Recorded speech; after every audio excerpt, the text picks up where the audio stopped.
Hello, beloved. Welcome to my channel, Cymone the Beloved. And just as John the Beloved shared the gospel to the world by revealing the story of him being the beloved of Christ, I wanted to share with you guys my journey in realizing what it means to become the beloved of Christ. And hopefully that will inspire you in your own journey to wanting to finding your wholeness and recovery and health and all that good stuff as you continue to explore your own relationship with Christ. I am a licensed minister.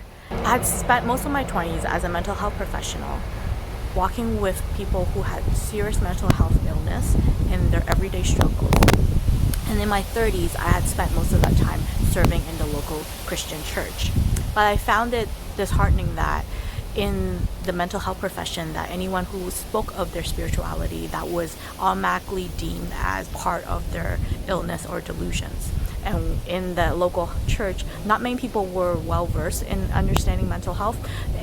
In my own recovery journey, I found that mental health and spirituality, meaning my relationship with Christ, was both equally important. So here on this channel, I want to offer up a space for all of us to learn and grow together towards a life that is more whole and fruitful.